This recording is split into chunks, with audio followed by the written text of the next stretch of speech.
पूरे कारक आपके लिए लेकर आए हैं दोस्तों। और साथ में ही जो ट्रिक्स हैं सभी ट्रिक्स इसमें हमने अपलोड की है दोस्तों, तो आप देख सकते हैं। उसके बाद में हमने वाक्य निर्माण के लिए भी साथ में ये ध्यान रखते हुए कि वाक्य निर्माण भी सीखना है, तो सभी कंप्लीट किए हैं कारक और वाक्य निर्माण।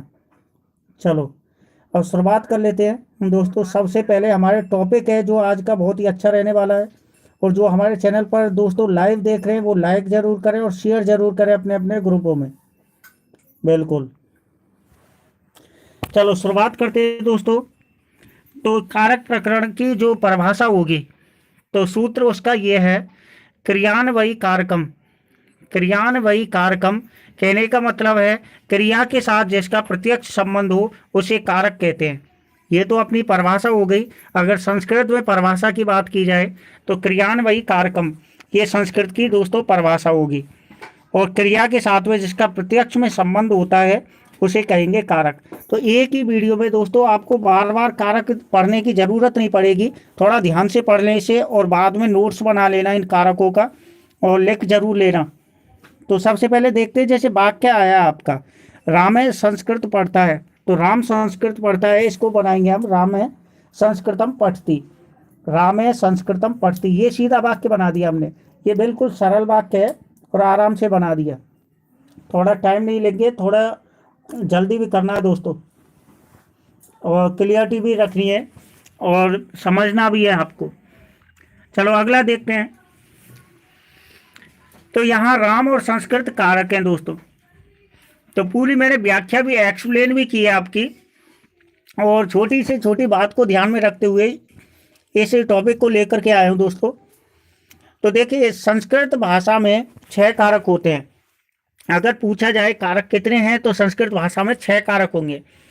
तो समझ में पूरी वीडियो तभी आएगी जब आप शुरुआत से अंत तक वीडियो को देखोगे। तो इनके नोट से जरूर बना लेना, बहुत ही इंपॉर्टेंट टॉपिक लेकर के आए हूँ आपके लिए। तो देखिए 6 कौन कौन से होंगे। एक तो कर्ता, कर्म, करण, संप्रदान, अपादान और अधिकरण, ये 6 होंगे दोस्तों। उसके बाद में संबंध और संबोधन, ये कारक नहीं होते, ये मात्र विभक्ति कहलाते हैं। तो संबंध और संबोधन ये कारक नहीं होते, ये विभक्ति कहलाएंगे दोस्तों। तो देखिए जो सूत्र है इसका, संख्या कारक बोध यत्री विभक्ति, संख्या कारक बोध यति विभक्ति। तो इसका मतलब है जो कारक और वचन विशेष का बोध कराएं उसे विभक्ति कहते हैं दोस्तों। जो कारक और वचन विशेष का बोध कराएं उसे विभक्ति कहते हैं। आप चाहे किसी भी स्टैंडर्ड से तैयारी कर रहे हैं या किसी भी एंगल से तैयारी कर रहे हैं दोस्तों, तो छोटी से छोटी बात को ध्यान में रखते हुए वाक्य निर्माण और कारक सूत्र सभी चीज़ एक साथ ले करके आए हूँ आपके लिए। तो अब अगर आप इनकी तैयारी करते हो तो नोट से ज़रूर बना लेना है आपको, तो एक साथ आपके कंप्लीट हो जाएंगे सभी। देखिए कि जिसके द्वारा कारक और संख्याओं का विभक्ति किया जाता है उसे विभक्ति कहते हैं दोस्तों। विभक्ति के प्रकार पहले आए थे कारकों के प्रकार, अब हैं विभक्ति के प्रकार। तो विभक्तियों के 7 प्रकार होंगे, प्रथमा, द्वितीय, तृतीया, चतुर्थी, पंचमी, षष्ठी और सप्तमी। तो अगर आपसे प्रश्न पूछे विभक्ति कितने प्रकार की होगी, तो 7 प्रकार की होगी। और अगर पूछे कारकों में कारक सूत्र कितने प्रकार के होंगे दोस्तों, तो 6 प्रकार के होंगे। और सीधा क्वेश्चन पूछ ले कि कारक कितने प्रकार के हैं, तो 6 प्रकार के। देखिए ये जो मैं आपके लिए तरीका लेकर के आता हूँ, तो और आज का जो तरीका है वो इस तरीका से आप आसानी से छोटी चीज़ को समझ सकते हो। तो देखिए एक तरफ तो है कारक विभक्ति और एक तरफ चिन्ह है दोस्तों। तो पहला है कर्ता ने कर्म को करण से या द्वारा, उसके बाद में संप्रदान को आता है संप्रदान में और के लिए भी आता है दोस्तों। अपादान से अलग होना, और संबंध का, की, के और रा, री, रे ये दोनों आते हैं। उसके बाद में अधिकरण, तो मैं पेपर। वीडियो को अंत तक जरूर देखना अगर आपको पूरे समझने हैं सही ढंग से, तो अंत तक आपको देखना पड़ेगा दोस्तों। तो पहला चलते हैं हम कर्ता कारक। तो इसका सूत्र होगा कर्ता कारक का, क्रिया संपादक है कर्ता। तो क्रिया को संपादन करने वाला कर्ता कहलाता है। तो इसकी व्याख्या भी साथ के साथ दी है। तो क्रिया का संपादन करने वाले को कर्ता कहते हैं, और कर्ता का चिन्ह ने होता है। उसके बाद में आगे जैसे उदाहरण दिया है कि वह किताब पढ़ता है, तो स पुस्तकम पढ़ती, ये सीधा कॉमन वाक्य हो गया। राधा गीत गाती है, तो राधा गीतम गायती, सीधा हो गया। यहाँ स और राधा करता है। देखिए ऊपर जो सर्वनाम करता है वो तो चिन्हों में, और यहाँ जो संज्ञा करता है राधा, ये शब्द में। उसके बाद में नियम बताया है, क्रिया सदैव कर्ता के पुरुष और वचन के अनुसार होती है। ये बिल्कुल ध्यान में रखना है, जब भी क्रिया का प्रयोग करते हैं, हम धातु का प्रयोग करते हैं दोस्तों, तो पुरुष और वचन के अनुसार करते हैं, लेकिन कर्ता के अनुसार करेंगे उसे। चलो पहला सूत्र आता है कर्तरी प्रथमा। आपने केवल वो पढ़ा है प्रातिपदिकार्थ लिंग प्रमाण वचन मात्रे प्रथमा, तो ये पहला सूत्र है प्रथमा विभक्ति का, कर्तरी प्रथमा। इसका मतलब क्या होता है, कर्ता कारक में प्रथमा विभक्ति होती है दोस्तों। जैसे राम स्कूल जाता है तो राम विद्यालयम गच्छति, राम स्कूल जाता है तो ये होगा राम विद्यालयम गच्छति। चलो अगला देखते हैं। यहाँ राम में प्रथमा विभक्ति है क्योंकि राम कर्ता कारक है। ये हमारी पहले तो चल रही है कॉमन बातें, जो कॉमन चल रही है सामान्य, उसके बाद में कारकों के सूत्र पढ़ेंगे। चलो अगला देखते हैं। फिर उसके बाद में प्रथमा विभक्ति का जो मुख्य सूत्र होता है दोस्तों वो आ जाता है।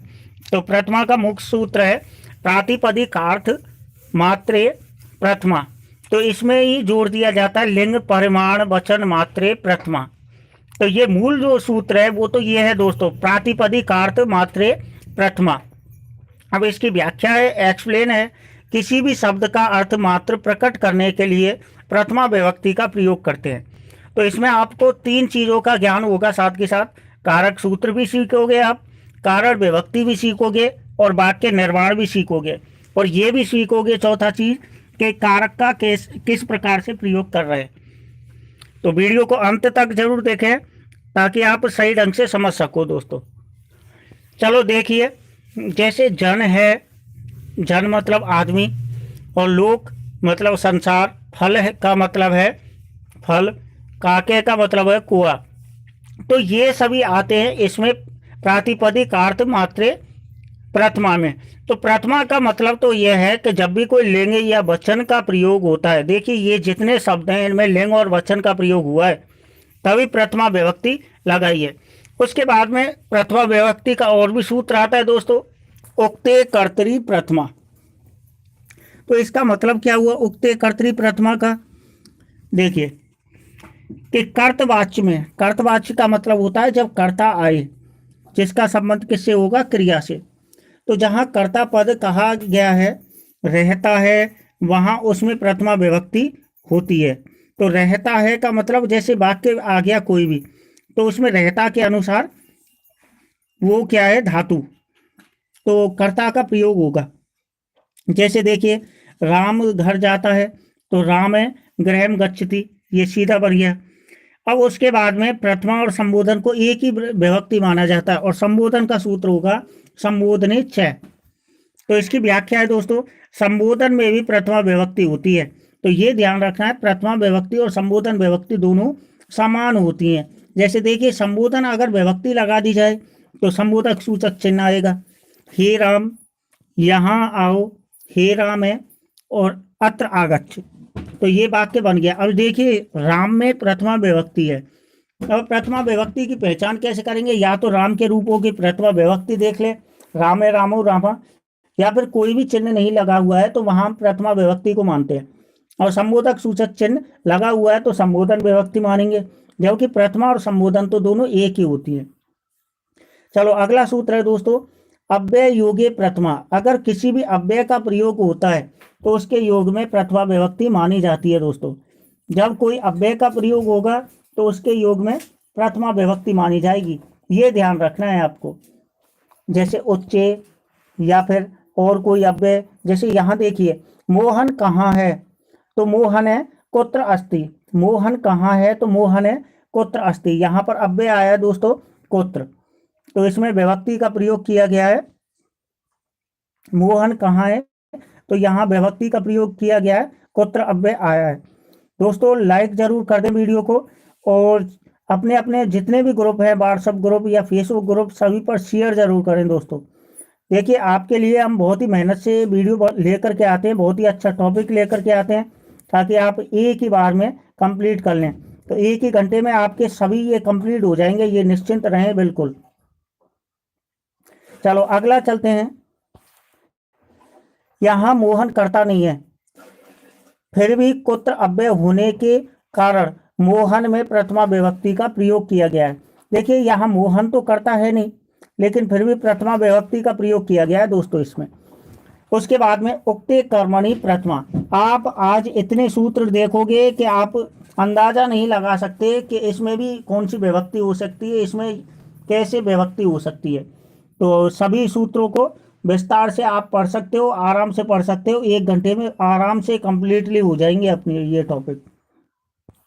देखिए तो उक्ति कर्मणि प्रथमा का अर्थ है दोस्तों, जहाँ कर्ता पद कहा गया रहता है वहाँ उसमें प्रथमा विभक्ति होती है। कहने का मतलब जब दो शब्द आए, पहला तो कर्ता और दूसरा आए कर्म, तो कर्म में उक्ति कर्मणि प्रथमा का प्रयोग करते हैं। अगला चलते हैं दोस्तों। जैसे देखो उदाहरण के लिए राम के द्वारा घर जाया जाता है, तो रामेण गृहम गम्यते। यहाँ देखिए कि राम तो हो गया कर्ता, गृहम हो गया कर्म, और गम्यते यहाँ तीते अंति की जगह अते लगा दिया है, तो इसका मतलब है कर्म को कर्ता माना है। दूसरा देखिए सेव्यते लगा दिया है, तो सेव्यते अते एते अंते जब भी लगे तो आप मान लेना कि कर्म को क्या बना दिया है, कर्ता बना दिया दोस्तों। अगला देखें, कर्म कारक आ गया, ये दूसरा आपका कर्म कारक। तो इसका पहला सूत्र है कर्तुरीप्सितम कर्म। तो इसका मतलब है कि कर्ता की अत्यंत इच्छा जिस काम को करने में हो वह कर्म कारक होता है। एक चीज और ध्यान रखें, अगर पूछा जाए द्वितीय विभक्ति का जो प्रधान सूत्र है या विधायक सूत्र है या मूल सूत्र है, तो वो कौन सा है दोस्तों, यही सूत्र होगा कर्तुरीप्सितम कर्म। उसके बाद में आगे देखें, यह क्रिया का फल जिस पर पड़े उसे कर्म कारक कहते हैं दोस्तों। तो क्रिया का जो फल पड़ता है, कहने का मतलब क्रिया का संबंध तो होता है कर्ता से, लेकिन जो मुख्य काम करने वाले होते हैं वो बीच वाले शब्द होते हैं जो कर्म कहलाते हैं। तो कर्म कारक चिन्ह को कहते हैं, यह आपको पता ही है। जैसे रमेश फल खाता है, तो रमेश है फलम खादती। अब देखो यहाँ को नहीं आया है, जबकि मैं आपको बता रहा हूँ कि बीच में जो तीसरा शब्द होगा, पहला कर्ता, उसके बाद में कर्म होगा और अंत में होगी क्रिया। तो बीच में चाहे चिन्ह मिले या नहीं मिले, तो हमें तो वो कर्म मानना है दोस्तों। तो यहाँ कर्म लगा दिया, राम के रूप के अनुसार रामम। मोहन दूध पीता है, तो मोहन है दुग्धम पीती। तो यहाँ दुग्धम में द्वितीय विभक्ति लगाई है, तो इसे क्या मान लिया है, कर्म मान लिया है। देखिए जो मैं अभी बता रहा था वो यहाँ पर एक्सप्लेन है। चलो आगे चलते हैं। दूसरा सूत्र है दोस्तों कर्मणि द्वितीया। तो इसका व्याख्या में बताया गया है कि कर्म कारक में द्वितीय विभक्ति होती है, जो ऊपर हमने पढ़ा था। देखिए ये उदाहरण जो हमने ऊपर पढ़े हैं कि दुग्धम पिबती, मोहन दूध पीता है, तो दुग्धम में लगा दी द्वितीय विभक्ति। जब कर्म के अनुसार कर्ता माना जाए तो द्वितीय विभक्ति लगाते हैं। जैसे देखिए गीता चंद्रमा को देखती है, अब यहाँ को आएगा कर्म के पीछे, ये ध्यान रखना स्पष्टली कि को आएगा कर्म के पीछे, तो आपको द्वितीय माननी है। और को नहीं आए, केवल कुछ भी चिन्ह नहीं आए, तो भी आपको द्वितीय माननी है दोस्तों उसमें। जैसे देखिए मदन चिट्ठी लिखता है, तो चिट्ठी के पीछे कोई चिन्ह नहीं है, तो भी आपको कौन सी माननी है, द्वितीय मानिए। किस में मानेंगे, चिट्ठी में। तो देखिए गीता चंद्रम पश्यति, तो चंद्रम लगा दिया द्वितीय विभक्ति। मोहन है पत्रम लिखती, तो पत्रम द्वितीय विभक्ति लगा दिया। अब आप एक चीज स्पष्ट समझ गए होंगे कि यदि कर्म के पीछे जो आपके कर्ता के बाद में जो शब्द आए उसे कर्म कहेंगे, और कर्म के पीछे चाहे को मिले या नहीं मिले दोस्तों, आपको द्वितीय विभक्ति लगानी है। चलो आगे देखते हैं। चंद्रम और पत्रम में द्वितीय विभक्ति है क्योंकि दोनों कर्म हैं। अगला सूत्र है क्रिया विशेषण द्वितीय। क्रिया के विशेषण में भी द्वितीय विभक्ति का प्रयोग करेंगे दोस्तों। जैसे देखिए तीव्रम, मंदम, मधुरम, तो तीव्र तेज, तो जो भी अव्यय आएंगे क्रिया का विशेष कहलाएगा। जो अव्यय शब्द आते हैं तो उसमें हम द्वितीय विभक्ति लगाएंगे, अगर उसमें और कोई विभक्ति नहीं है तो।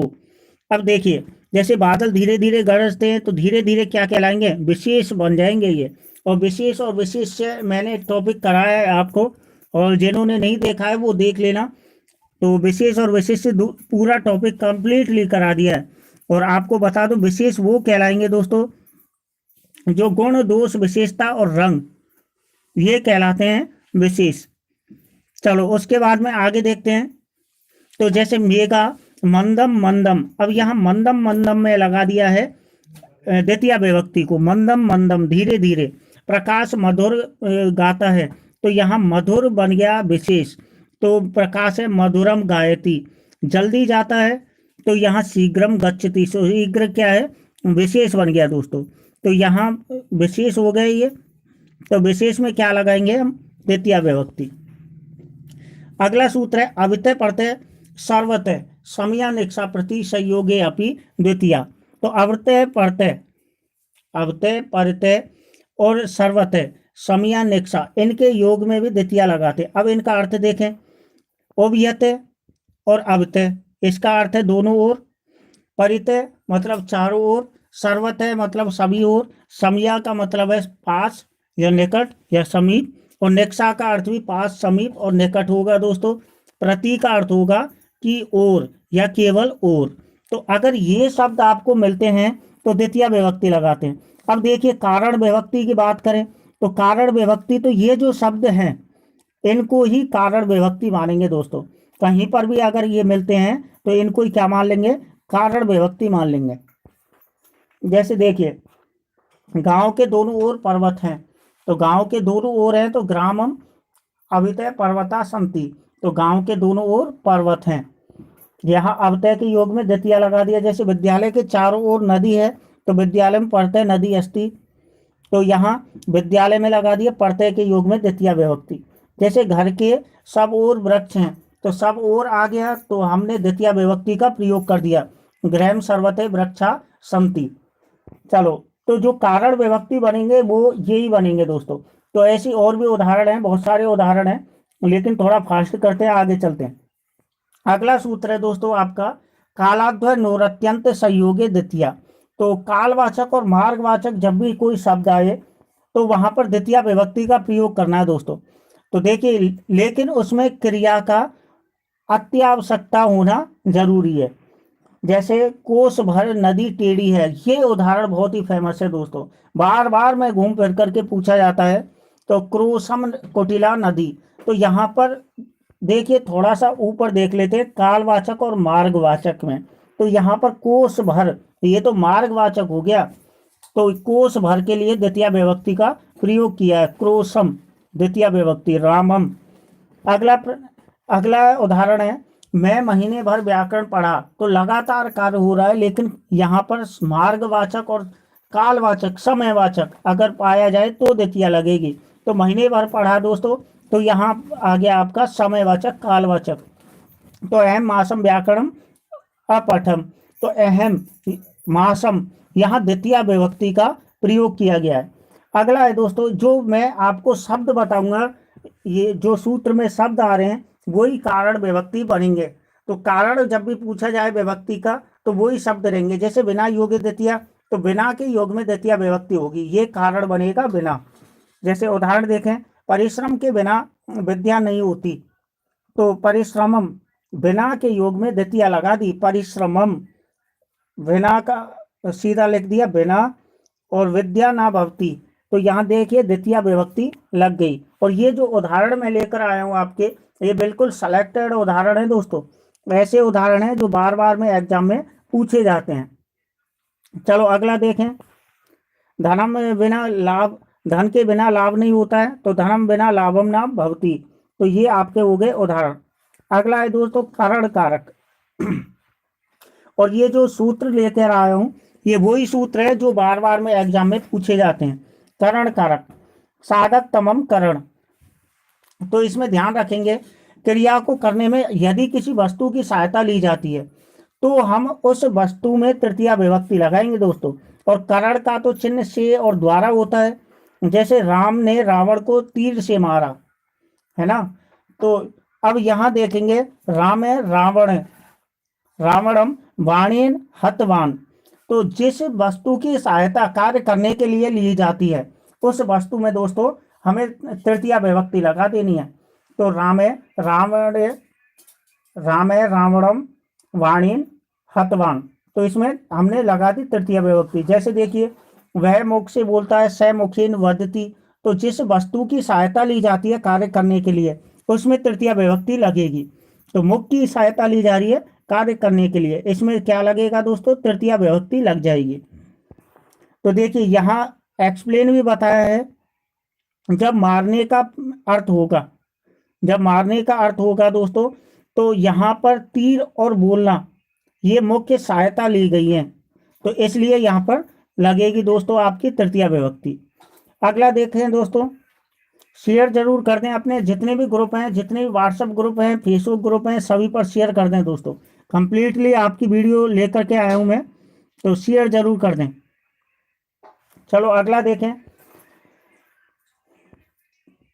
अगला है दोस्तों उदाहरण, जैसे मैं कलम से लिखता हूँ, ये बहुत ही फेमस उदाहरण है।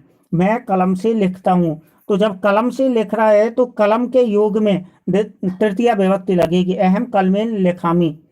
चलो ऐसे उदाहरण और भी हैं, तो आगे चलते हैं। साहार्थी तृतीया, साहार्थी का मतलब है जो हम पढ़ते हैं सहसाकम, समम और सार्धम, इन सभी का अर्थ होता है साथ, और इनके योग में लगती है दोस्तों तृतीया विभक्ति। सहसाकम, समम, सार्धम, इनका अर्थ होता है दोस्तों साथ, और इनके योग में लगती है तृतीया विभक्ति। तो देखें जैसे राम के साथ सीता बन गई, अब यहाँ साथ आ गया, तो किसके साथ गई उसमें तृतीया विभक्ति लगाएंगे, तो राम के साथ गई, रामेण सह सीता वनम अगच्छत। और यहाँ ध्यान देना कि सह के साथ तृतीया विभक्ति लगेगी, और कारण विभक्ति भी क्या बनेगा, सह, साकम, समम, सार्धम, जो भी मिलते हैं उनका प्रयोग करेंगे तो वो ही हमारे कारण विभक्ति कहलाएंगे। जैसे रमेश मित्र के साथ खेलता है, तो किसके साथ खेल रहा है, मित्र के साथ, तो मित्र में तृतीया विभक्ति लग जाएगी। रमेश है मित्रेण सह क्रीडति, मित्र में लग जाएगी दोस्तों।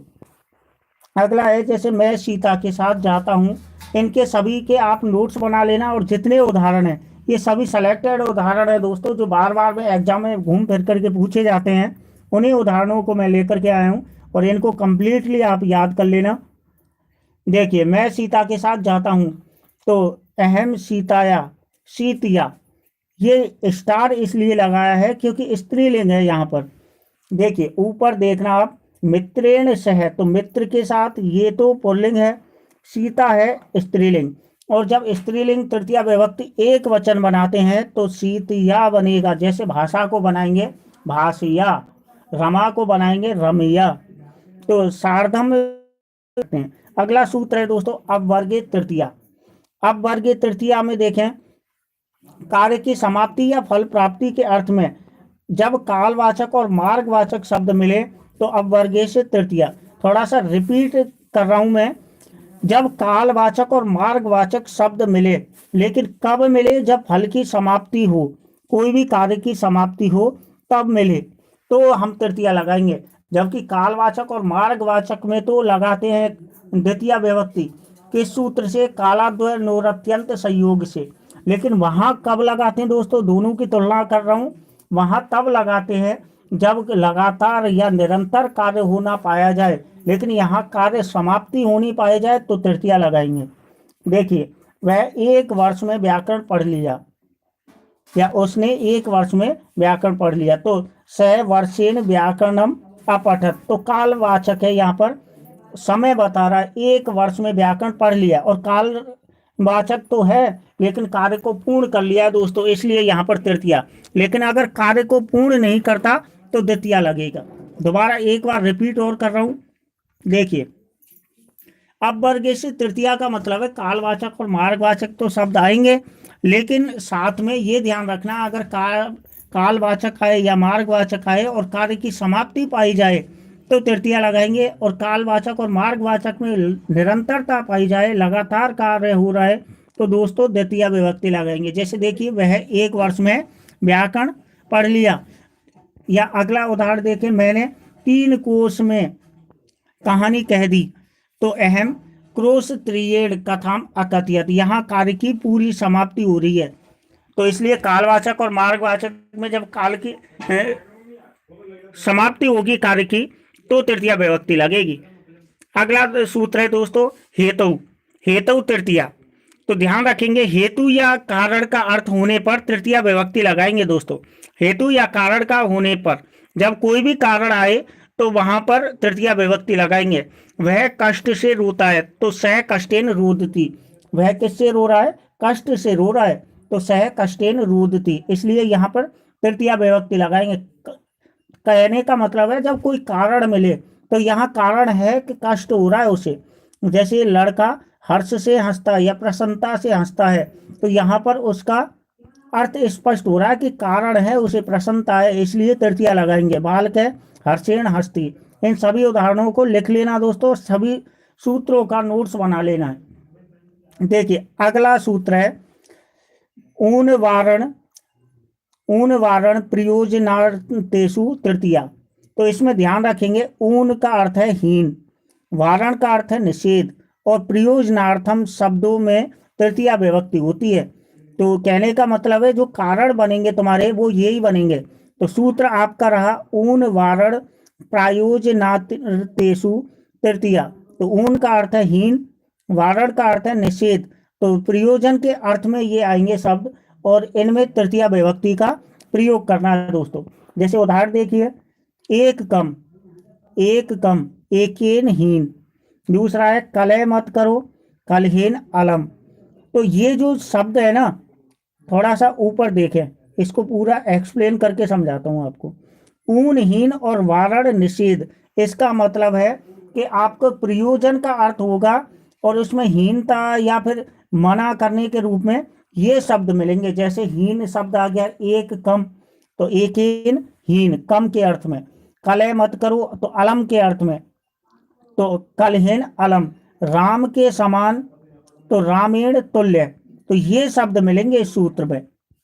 जैसे सदृश मतलब समान मिलेगा, कृष्ण के समान तो कृष्णेन सदृश, ये शब्द मिलेंगे। अगला जो बहुत ही महत्वपूर्ण सूत्र है दोस्तों ये नांग विकार है। और ये तो ऐसा उदाहरण है दोस्तों, ऐसा सूत्र है जो बार बार में एग्जाम में आता ही है। ये तो हर बार मोस्ट रहता है, हर परीक्षा के लिए मोस्ट रहता है। तो जिस अंग वाचक शब्द में विकार या दोष पाया जाए तो उसमें तृतीया विभक्ति लगाएंगे। लेकिन ध्यान रखना शरीर के अंग में दोष तो पाया जाएगा, लेकिन इसमें वचन गलती करवा देते हैं दोस्तों। जैसे दो नेत्र या दो पैर, अगर ऐसे कहे तो सीधा आ जाएगा द्विवचन, लेकिन अगर कहे पैरों से लंगड़ा है तो वहां तो ध्यान रखना है दो ही पैर हैं भाई, तो द्विवचन लगाना है। कहीं आप लगा दो बहुवचन तो इस क्या रहेगा अंग विकार योग्य। तो देखिए मोहन पैर से लंगड़ा है तो ध्यान रखना है मूल अंग में लगाना है। मोहन है पादेन खंज, उदाहरण बिल्कुल सेलेक्टेड है। सीता पीठ से कुबड़ी है तो सीता पृष्ठेन कुब्जा। सीता पीठ से कुबड़ी है तो सीता पृष्ठेन कुब्जा। अगला है दोस्तों वह आंख से अंधा। इसके इसलिए उदाहरण ज़्यादा लेकर के आया हूँ, इसमें से बहुत ज़्यादा क्वेश्चन पूछे जाते हैं। वह आंख से अंधा है। सह नयनाभ्याम, यहाँ नेत्राभ्याम भी कर सकते हैं। मैंने नयन से बनाया नयन, और आप नेत्र भी कर सकते हैं तो नेत्राभ्याम अंध है। सुरेश कान से बहरा है तो सुरेश कर्णाभ्याम बधिर है। आगे देखते हैं दोस्तों इत्तम भूत लक्षण है, बहुत ज़्यादा मोस्ट है और बहुत ज़्यादा फेमस है। तो ये नांग विकार साधक तमम करण और संयुक्त प्रधान है इत्तम भूत लक्षण है। ये चार बहुत ज़्यादा मोस्ट है दोस्तों, रट लेना बिल्कुल, एक तरह से रट्टा लगा लो इनका, और ये तो एग्जाम में आपको मिलेंगे ही। जिस लक्षण विशेष से कोई वस्तु व्यक्ति पहचानी जाती है, यदि किसी लक्षण के द्वारा अगर किसी की पहचान की जाए तो वहाँ उस लक्षण में तृतीया विभक्ति लगाएंगे जिस लक्षण से पहचान होती है। और देखिए इसका काफ़ी फेमस सूत्र का और काफ़ी फेमस उदाहरण दोस्तों। तो वह जटाओं से तपस्वी मालूम पड़ता है या लगता है, तो मालूम की संस्कृत होगी प्रतीत या लगने की संस्कृत होगी प्रतीत। तो जहाँ मुख्य पहचान होती है जिससे मुख्य लक्षण कहते हैं उसमें तृतीया विभक्ति लगानी है। तो वह जटाओं से तापस या तपस्वी या साधु लगता है तो स जटाभी। मूल लक्षण क्या है दोस्तों जटाएं, तो स जटाभी तापस प्रतीयते, तो प्रतीत मतलब लगना। अगला है दोस्तों सोहन चंदन से ब्राह्मण मालूम पड़ता है। तो किससे पढ़ रहा है? चंदन से। तो चंदन लक्षण हो गया दोस्तों, तो चंदन में लगेगी तृतीया विभक्ति। सोहन है, चंदनेन, ब्राह्मण है, प्रतीयते। अगला है दोस्तों अनियुक्ते कर्तरी तृतीया। अनियुक्ते कर्तरी तृतीया सूत्र हो गया। तो कर्मवाच्य और भाववाच्य में कर्ता के योग में तृतीया विभक्ति लगेगी। जैसे राम के द्वारा रावण मारा गया, तो रामेण रामेण रावण हत। तो थोड़ा सा अंतर देखेंगे दोस्तों, वहां तो था सूत्र कि राम ने बाण से रावण को मारा, तो वस्तु की सहायता ले रहा था, लेकिन यहाँ कार्य को पूर्ण कर रहा है और द्वारा शब्द आ रहा है या से आए तो तृतीया विभक्ति लगेगी। रामेण रावण हत, मेरे द्वारा हंसा गया, तो माया हंसते, हंसा गया। अगला आता है आपका संप्रदान कारक। तो देखिए डेटिव केस मतलब संप्रदान कारक। तो संप्रदान का पहला मोस्ट सूत्र है कर्मणा यम विप्रेति से संप्रदान। तो ये बहुत ही मोस्ट है दोस्तों, जिसके लिए कोई क्रिया की जाती है उसे संप्रदान कारक कहते हैं। सीधे से अगर शब्दों में समझें तो यदि आपको कोई प्रयोजन पाया जाए दोस्तों, प्रयोजन पाया जाता है, यदि आपको कोई प्रयोजन पाया जाता है तो वहां लगाएंगे संप्रदान कारक दोस्तों। देखिए यदि आपको प्रयोजन पाया जाए तो वहां संप्रदान कारक लगाएंगे दोस्तों। तो इसमें देखते हैं, जैसे दूसरे शब्दों में आपको बताए जाए कि कोई भी प्रयोजन मतलब पहचान के रूप में पाया जाएगा, लिखा नहीं आएगा प्रयोजन। तो माता लड्डू बालक को लड्डू देती है, तो माता बालक को लड्डू देती है, तो माता देती है। और सीधी सी बात याद रखेंगे दोस्तों कि दा और याच धातु के योग में कर्मणा यम विप्रेति से संप्रदान आता है। दा और याच धातु के योग में कर्मणा यम विप्रेति से संप्रदान आता है दोस्तों। माता बालकाय मोदकम ददाती, तो दा देना, देना पाया जाए, जब स्पष्ट रूप से देना पाया जाए तो हम लगाएंगे दोस्तों चतुर्थी कर्मणा यम विप्रेति से संप्रदान। और स्पष्ट रूप से देना नहीं पाया जाए तो वहां लगाएंगे हम द्वितीया विभक्ति अकथितम च सूत्र। तो इसमें कुछ सूत्र ऐसे हैं दोस्तों जो रह गए हैं इसमें से। तो मेरी दूसरी भी एक कारक सूत्रों वाली वीडियो है जिसमें मैंने पूरे एक्सप्लेन से बोर्ड पर कराए, आपको बिल्कुल ऑनलाइन क्लास में बोर्ड पर कराए, वो वीडियो देख लेना आप।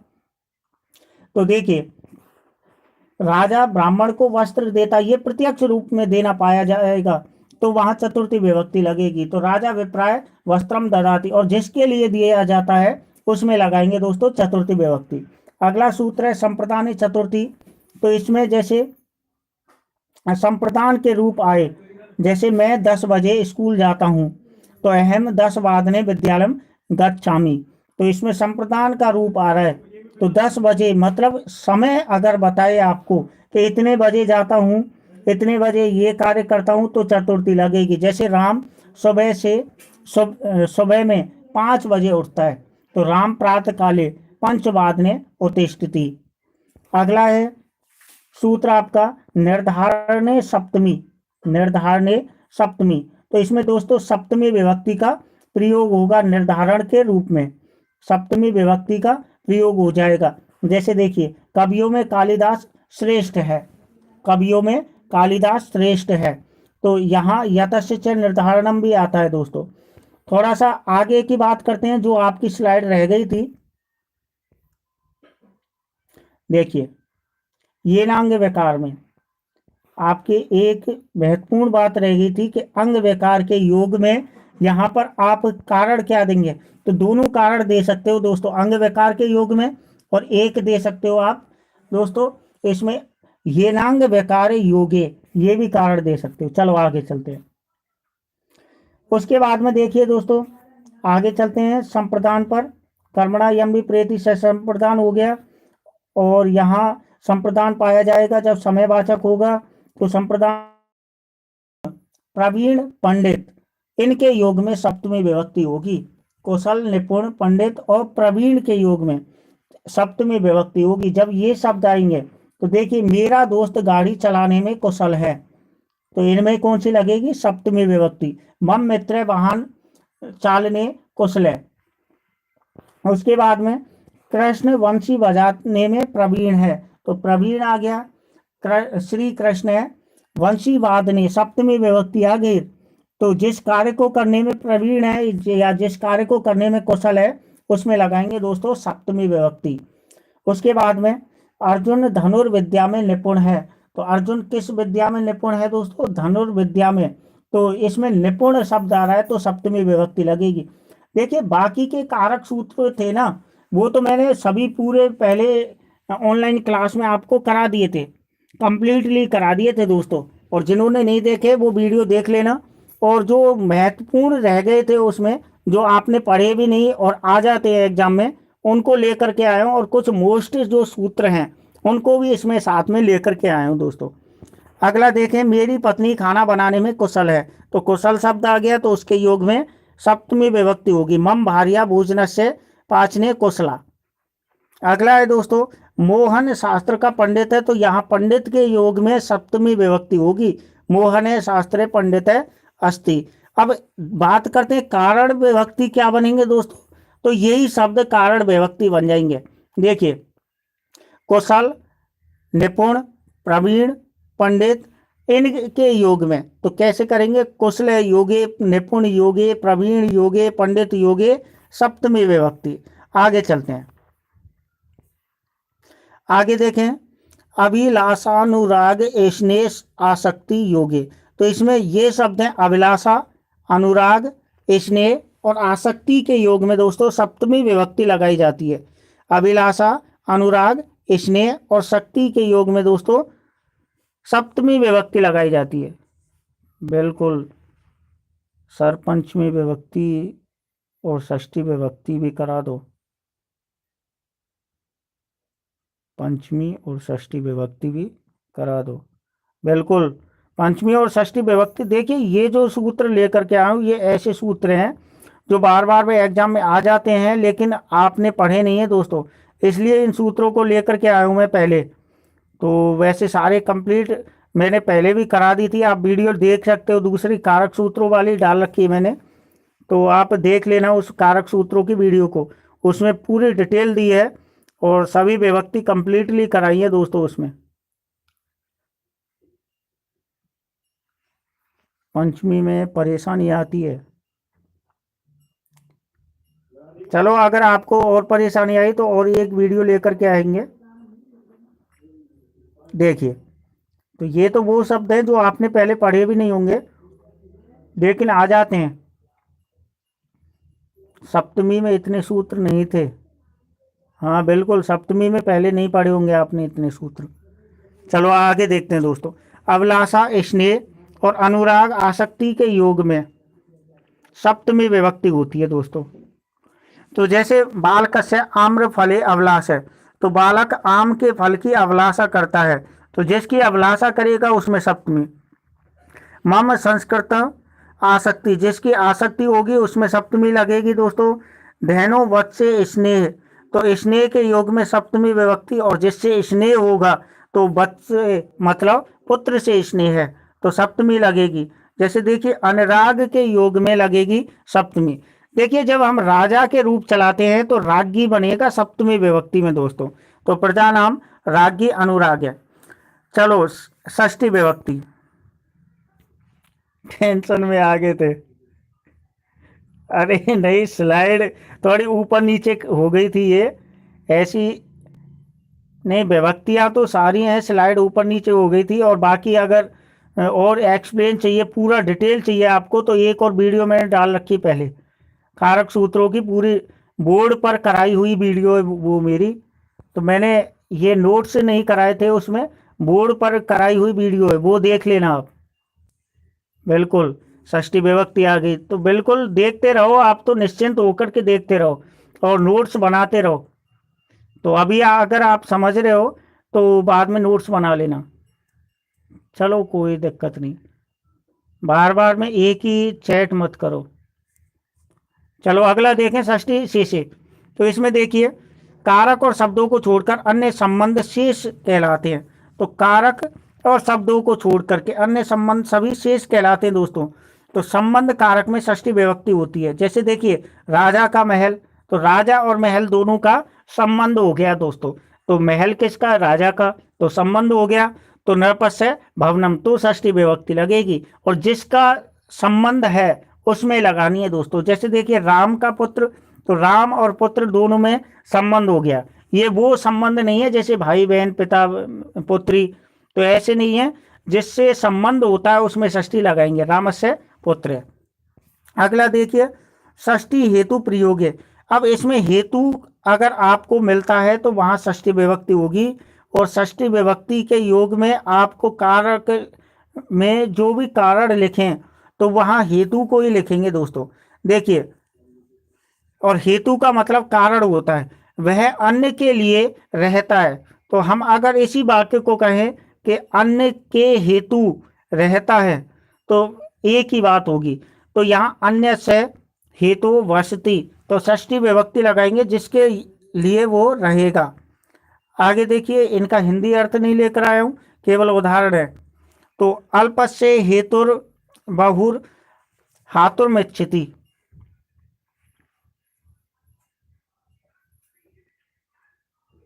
नहीं आ रहा है, आएगा, आगे आएगा। चलो देखिए, विचार मूढ़म प्रतिभाषी में त्वम, तो इसमें एक्सप्लेन भी दी है कि छोटी सी चीज के लिए बहुत बड़ा त्याग कर रहे हो, मेरी समझ में तुम मूर्ख हो। तो इसमें देखिए बात बताइए कि छोटी सी चीज के लिए बहुत बड़ा त्याग कर रहे हो, इसके लिए तुम मूर्ख हो। तो इन दोनों लाइनों का अर्थ दे दिया है। और हेतु का मतलब कारण, त्याग की भावना या कोई भी कारण। अगला देखें दोस्तों, षष्ठी चानादरे। षष्ठी चानादरे, जिसका अनादर का, जिसका अनादर करके कोई काम किया जाए उसमें षष्ठी विभक्ति और सप्तमी दोनों लगाई जाती हैं दोस्तों। जिसका अनादर करके कोई कार्य किया जाए उसमें षष्ठी और सप्तमी दोनों ही लगाई जाएंगी। तो देखिए, जैसे गुरु पश्यत छात्र कक्षते बहि अगच्छत, गुरु पश्यत, तो गुरु जी का अनादर करके छात्र कक्षा से बाहर आ गए दोस्तों। अनादर के रूप में पाया जाए तो षष्ठी विभक्ति लगाएंगे। अगला उदाहरण है, जैसे रुदते शिशु माता बही अगच्छत, और बही के योग में भी दोस्तों पंचमी भी लगती है, षष्ठी सप्तमी भी लगती है आपकी। तो यहाँ रोते हुए शिशु को माता,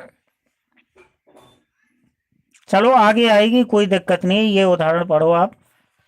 अगला देखिए, निर्धारणे षष्ठी, तो इसकी एक्सप्लेन है, अनेक वस्तुओं या व्यक्तियों में जिसको श्रेष्ठ या विशेष बताया जाए उसमें षष्ठी विभक्ति लगेगी। तो ध्यान रखना, एक जो सूत्र था आपका यतस्य च निर्धारणम, सूत्र जो आपने पढ़ा था, तो उसी का दूसरा रूप है निर्धारणे षष्ठी। या तो आप सीधा कह लो यतस्य च निर्धारणम, या सीधा कह दें आप निर्धारणे षष्ठी। तो देखिए दोस्तों, जैसे समूह में से अगर छांटा जाए तो बालकों में जैसे रवि श्रेष्ठ है, तो अनेक बालक हैं, पूरे समूह में से अगर छांटा जाए एक को तो वहां षष्ठी और सप्तमी दोनों लगाते हैं। तो यहाँ देखिए, जैसे बाल का नाम रवि श्रेष्ठ है या बाल केशु रवि श्रेष्ठ है, ऐसे कर सकते हैं। जैसे कालिदास में,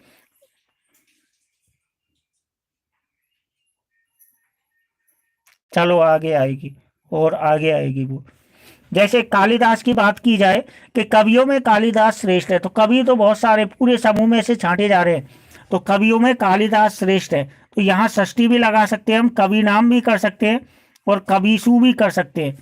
तो कविसु कालिदास है, श्रेष्ठ है, और कवि नाम भी कर सकते हैं। जैसे फूलों में कमल श्रेष्ठ है दोस्तों, तो यहाँ षष्ठी लगा दी। पुष्पा नाम श्रेष्ठ है, कमल है, तो फूलों में कमल श्रेष्ठ है, या पुष्पेशु भी कर सकते हैं, सप्तमी भी लगा सकते हैं। अगला सूत्र है दोस्तों, षष्ठ्यस्त समर्थ प्रत्ययेन षष्ठी। तो यहाँ थोड़ा सा एक्सप्लेन देखेंगे। तस् प्रत्यांत शब्द, तस् प्रत्यांत मतलब पुरतः, ये जो शब्द दे रखे हैं ये कारण बनेंगे आपके। पुरतः, पृष्ठतः, पुरतः मतलब सामने, पृष्ठतः मतलब पीछे, अग्रतः मतलब आगे, ऊपरी मतलब ऊपर, अधः मतलब नीचे, पूर्वतः का मतलब है पूर्व दिशा, पश्चिमतः मतलब पश्चिम दिशा, दक्षिणतः मतलब दक्षिण दिशा, वामतः अंत। तो इन शब्दों के योग में षष्ठी विभक्ति होगी। और इनमें से बहुत सारे शब्द ऐसे जो मोस्ट हैं दोस्तों, तो याद कर ले। देखिए पुरतः, पृष्ठतः, अग्रतः, ऊपरी, आधे, पूर्वत और पश्चिम। कहने का मतलब जो भी दिशा आए, तो पूर्व, पश्चिम, उत्तर, वामत मतलब उत्तर, और अंत और आदि, इनके योग में, वामत का अर्थ है उत्तर दिशा, तो इनके योग में आएगा दोस्तों षष्ठी विभक्ति। जैसे देखिए, भारतस्य दक्षिणतः विवेकानंद स्मारक अस्ति। भारत के दक्षिण में विवेकानंद का स्मारक है। भारत के दक्षिण में विवेकानंद का स्मारक है। लाइक जरूर करें दोस्तों, और जो भी लाइव देख रहे हैं वो लाइक जरूर करें।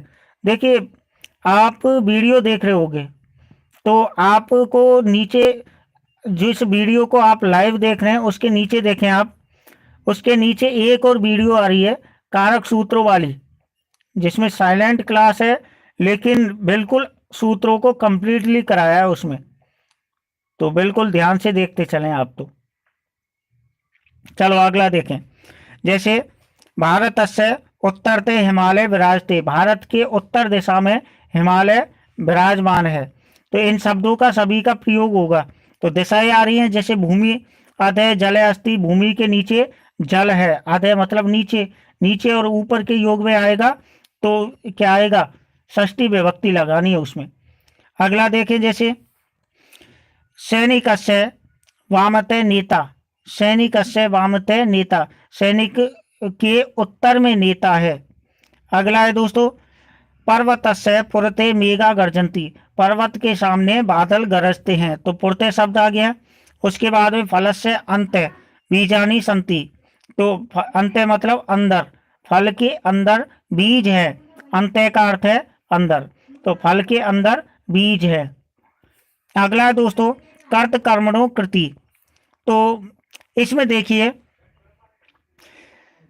कृदंत शब्द के योग में कर्ता और कर्म में षष्ठी विभक्ति होती है दोस्तों। तो कृदंत शब्द के योग में कहने का मतलब है, जब कृति, अध्येता, ये जब शब्द आते हैं आपके, तो वहां पर अध्यय शब्द और कृति शब्द जब आए, कृति मतलब रचना या कार्य, तो ये जब शब्द आते हैं तो उसके लिए सूत्र आता है दोस्तों कर्त कर्मणो कृति। तो इनके योग में षष्ठी विभक्ति होती है। देखिए, कृष्ण से कृति, तो कृष्ण का कार्य या कृष्ण की रचना, यह अर्थ होगा। वेद से अध्येता, तो वेद का पढ़ने वाला। इन शब्दों के योग में और कारण विभक्ति यही बनेंगी दोस्तों। संप्रदान कारक में चतुर्थी विभक्ति भी होती है, तो ये ध्यान रखना है। संप्रदान कारक में चतुर्थी विभक्ति होती है। वह गरीबों को अन्न देता है, जैसे संप्रदान की बात कर रहे हैं अब, वह गरीबों को अन्न देता है, तो यहाँ देना पाया जा रहा है। से निर्धनेभ्य अन्नम ददाति। तो यहाँ देखिए, यहाँ गरीब के लिए क्रिया की जाती है, साथ ही गरीब को अन्न दिया जाता है, इसलिए संप्रदान कारक है, क्योंकि देना पाया जा रहा है, इसलिए गरीब में चतुर्थी विभक्ति लगाई है दोस्तों, निर्धनेभ्य। चलो अब आ जाते हैं भाई तुम्हारे जो मोस्टली सूत्र रह गए थे, वो सूत्र, मोस्टली जो सूत्र रह गए थे वो सूत्र। रुच्यार्थानाम प्रियमाणे। तो रुच धातु मतलब अच्छा लगना, और प्रिय माने मतलब प्रिय लगना। तो यहाँ रुच और प्रिय के योग में दोस्तों चतुर्थी विभक्ति होगी। ऊपर नीचे सूत्र क्यों हैं?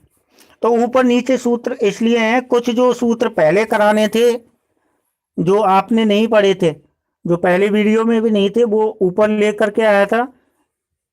आप देख लेना, सभी में विभक्ति लिखी हुई है, चतुर्थी किसमें और द्वितीय किसमें, सप्तमी किसमें है। तो आप क्रम से लगा लेना, कोई दिक्कत नहीं, नोट्स बना लो, आप एक बार पहले ध्यान से पढ़ लो। तो रुच के योग में जैसे जिसे अच्छा लगेगा, लेकिन एक चीज ध्यान रखना दोस्तों, रुच्यार्थानाम प्रियमाण सूत्र में कि कर्ता में विभक्ति लगाई जाती है चतुर्थी। तो कर्ता में लगाई जाएगी, मुझे मिठाई अच्छी लगती है, तो किसे लगती है, मुझे।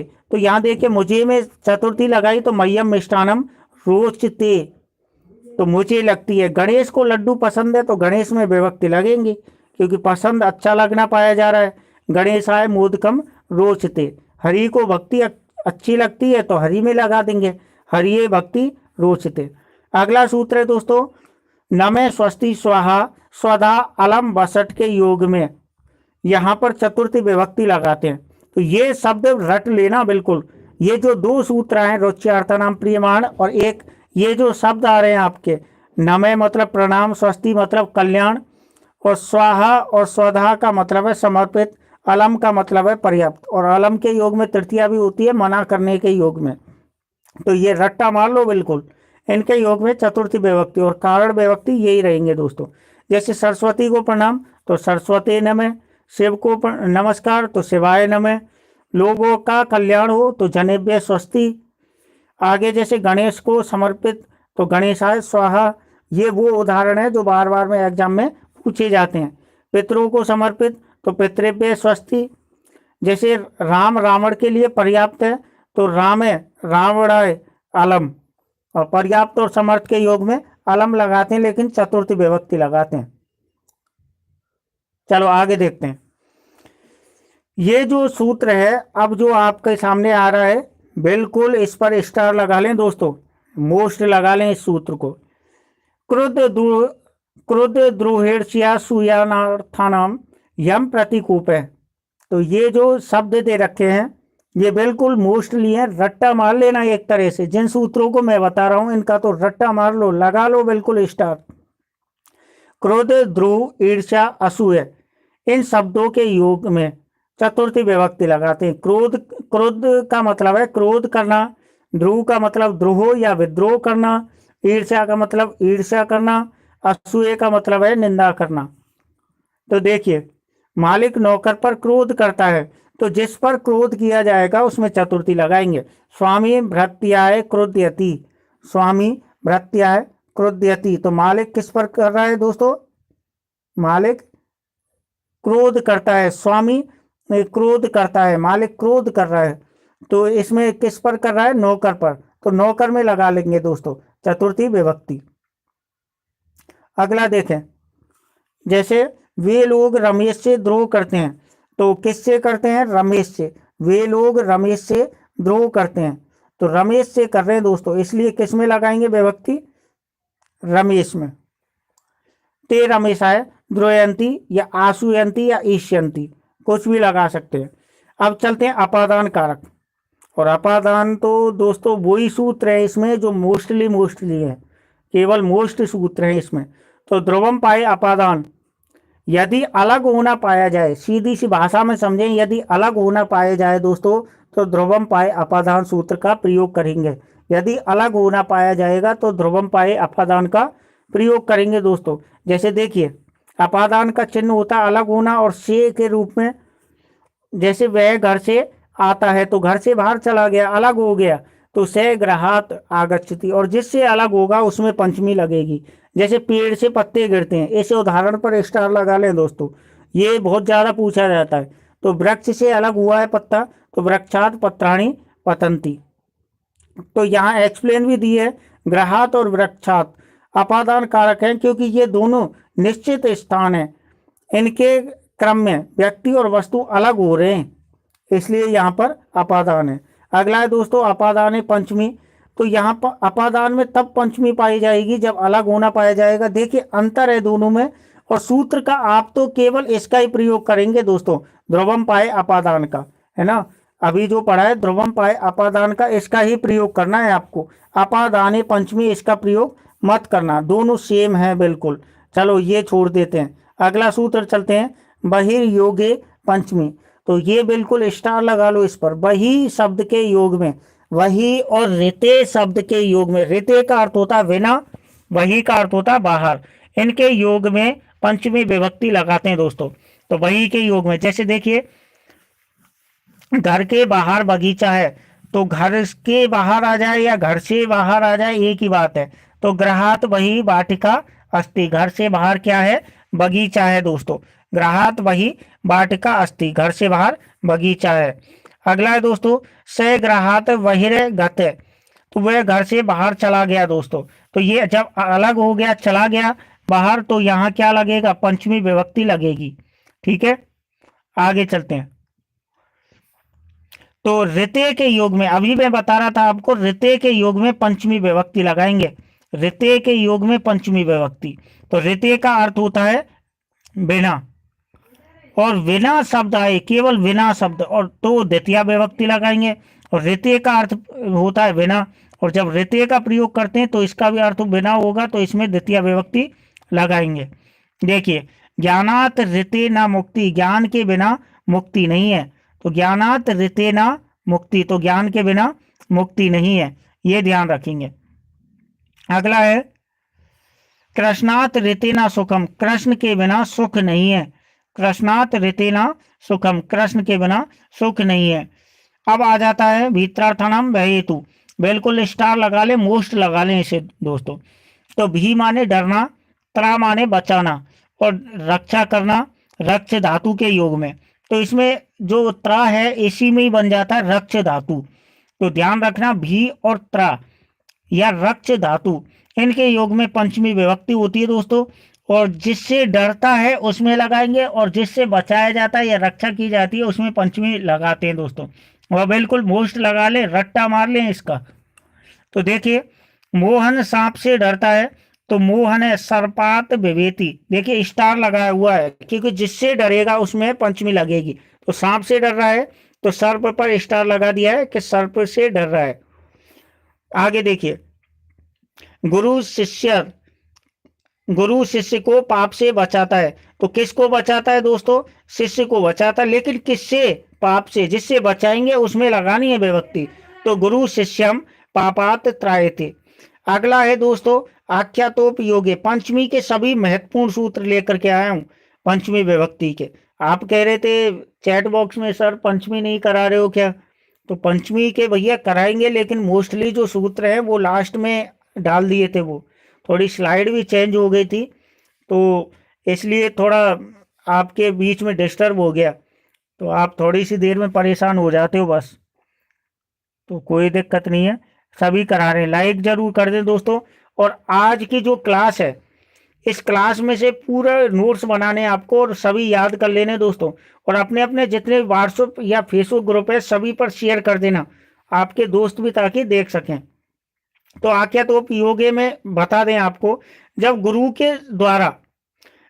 के द्वारा शिष्य पढ़ता है या कोई भी पढ़ने का कार्य किया जाता है नियम पूर्ण विधि से, जब कोई चीज सीखी जाती है या पढ़ी जाती है तो पंचमी विभक्ति लगाएंगे दोस्तों। जैसे देखिए, वह मुझसे व्याकरण पढ़ता है, सह मत व्याकरण अधीते। तो किससे पढ़ता है? मुझसे। जिससे पढ़ा जाएगा या जिससे शिक्षा ली जाएगी उसमें पंचमी विभक्ति लगाएंगे। तो देखिए, वह राम से कथा सुनता है, तो किससे सुन रहा है? राम से, शिक्षा ली जा रही है यहाँ पर। तो स रामात कथाम श्रृणोति, राम से ली जा रही है तो राम में लगाएंगे दोस्तों। अगला है भुवय प्रभवय, और इसका उदाहरण तो घूम फिर करके आता ही है, तो जो फेवरेट उदाहरण है उसको लेकर के आया हूँ। तो भू धातु के योग में उत्पन्न होना पाया जाए तो हम लगाएंगे वहां पर पंचमी विभक्ति। और प्रभवय, भव्य का अर्थ होता है उत्पन्न होना या निकलना दोस्तों। तो जैसे देखिए, गंगा हिमालय से निकलती है, बहुत ही इंपॉर्टेंट उदाहरण है आपका, स्टार लगा ले उदाहरण पर और याद कर लें। तो जैसे गंगा हिमालय से निकलती है तो गंगा हिमालयात प्रभवती। अगला है दोस्तों अपेक्षार्थे पंचमी, तो तुलना में, अपेक्षार्थे मतलब अपेक्षाएं, तो तुलना के योग में पंचमी विभक्ति लगेगी दोस्तों। और जहां पर क्या लगेगा दोस्तों? तरप प्रत्यय लगेगा तुलना के योग में। जैसे माता और मातृभूमि स्वर्ग से बढ़कर है, तो तुलना की जा रही है माता और मातृभूमि दोनों में। तो जननी जन्म भूमिश्च स्वर्गादपि गरियसी, जननी जन्म भूमिश्च किस में लगा है? जिससे तुलना की जा रही है। यहाँ देखिए चा भी लगा दिया, और चा को अलग करें तो जन्मभूमि में पंचमी विभक्ति है। अगला उदाहरण देखें, जैसे विद्या धन से बढ़कर है, तो इसमें देखिए यहाँ डिटेल में बताया गया है विद्या धनात गरियसी, तो विद्या धन से बढ़कर है, किससे बढ़कर है? धन से, तो धन में लगा दी पंचमी, तुलना की जा रही है।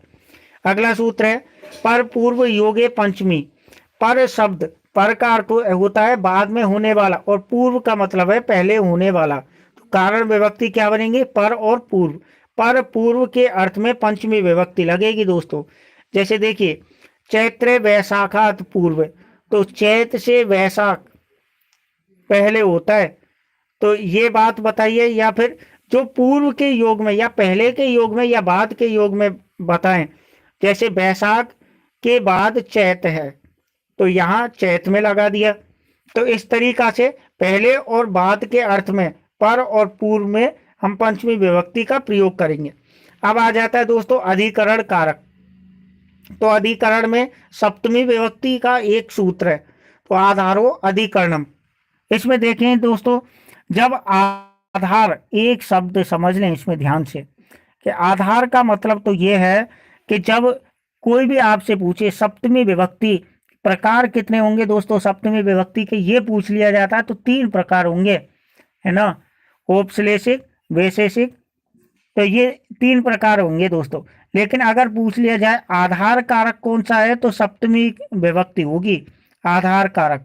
तो देखिए, स भूमि पर, वह भूमि पर सोता है, स भूमो सेते, लड़के विद्यालय में पढ़ते हैं। तो अंदर जो हम इंग्लिश में प्रयोग करते हैं ना इनका, तो वही इनका प्रयोग पाया जाएगा अंदर के योग में।